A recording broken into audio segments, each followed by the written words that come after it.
Alrighty guys, so what is going on? Ainscovers here and welcome back to another reaction video. Today we're doing Death Row Criminal The Law Couldn't Kill. This is a true story of somebody who was on death row. I don't know the story, but what I can assume is that somebody was on death row and they tried to kill him 1,000 times and they couldn't do it.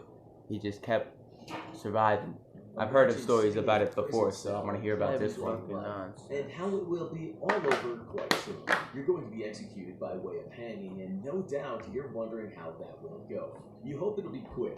It's not so much oblivion that scares you, but the fact that hanging might not go exactly as it should, and you'll spend some seconds or even minutes in agonizing pain. It wouldn't be the first time a man has been left dangling with life still in it. One thing you're not considering at all is the possibility of surviving your execution. Never mind surviving 3 attempts to execute you. Welcome to the life of John Lee, the criminal they just couldn't kill.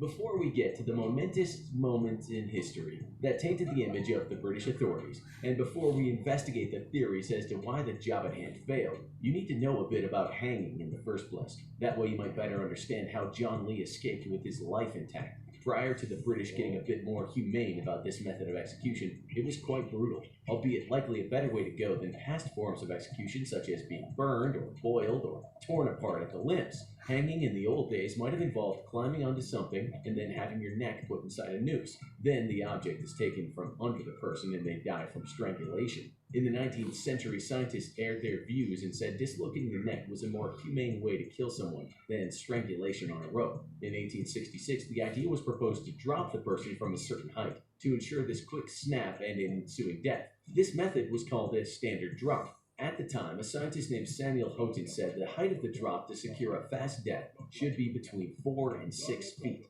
That way, there would be no dangling and terrible discomfort. The standard drop was soon seen as backwards due to the fact that it didn't take into account a person's height and weight. In 1872, a new method was introduced that was called the long drop. The person was connected to a noose and stood on a scaffold, which had a trap door. When the door was opened, down fell the body. The authorities had to calculate the proportions of the person's body so that the neck would snap and kill the person quickly, but not drop the person so much that he or she would be decapitated. This can and has happened, and while death is death, losing the head was not something anyone wanted to see. So that's where we were around the time of Mr. John Lee is going to go to the scaffold. On November 15, 1884, he murdered a woman named Emma Ann Whitehead Keyes. This happened in a small village called Babbacombe, which is in Devon in the south of England. Lee was arrested, but always protested that he was innocent of the crime. But there was some evidence to the contrary, including a knife wound that he had incurred during the murder. The woman had been killed with a knife. Prior to her downfall, Keyes had lived alone with her servants and cooks, and Lee had once worked there too. He left that job, joined the Navy, returned to Devon, and was arrested for stealing. After his release from prison, he returned to the manor and worked for Keyes again. It was perhaps a bad move on her part to take him back in. When she was found dead, there had only been one person in the house at the time, and that was Lee. Then there was the cut on his arm, which pointed at his guilt. Besides that, there wasn't really anything else the police had on him, and in 1884, there was no CSI data. Maybe it wasn't him who had committed the murder, and he certainly thought he'd been falsely convicted. He once said, "The reason I'm so calm is that I trust in the Lord, and he knows I'm innocent." He was sentenced to be hanged at Exeter Prison on the 23rd of February, 1884. On the day of the event, the executioner, named James Barry, went through the checks. Scaffold, all good. Noose, correctly tied. Trapdoor, working fine.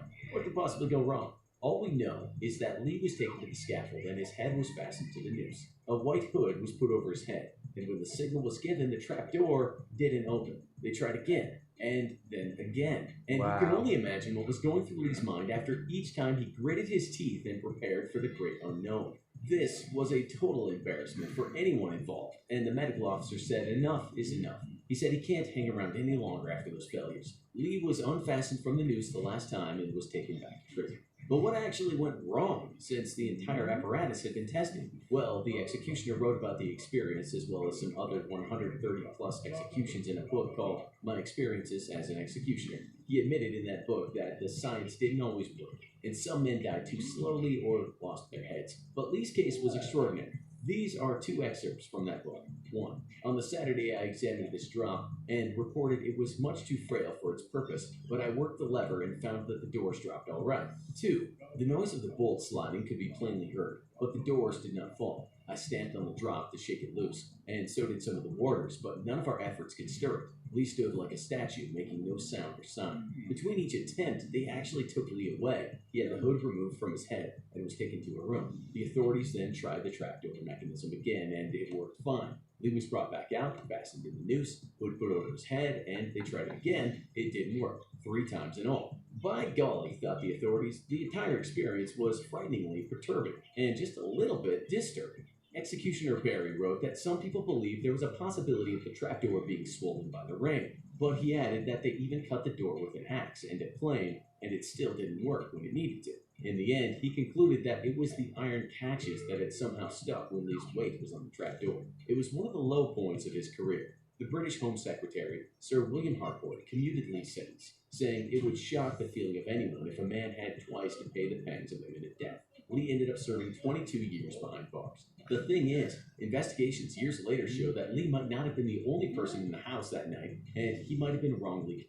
I was going to say that I thought this video was going to end and he wasn't going to bring up this point, but I believe that that guy didn't kill him.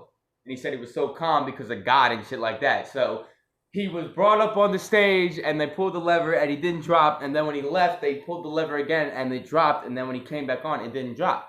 And I recently, well, it's been a couple months, but I believe I regained my belief in the Lord. So I believe that it was the Lord. So, guys, is this the end of the video? Yeah.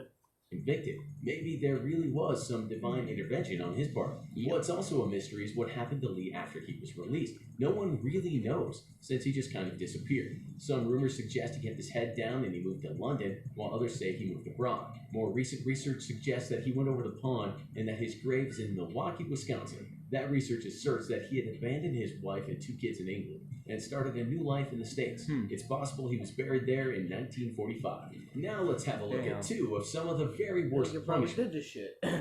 Yeah.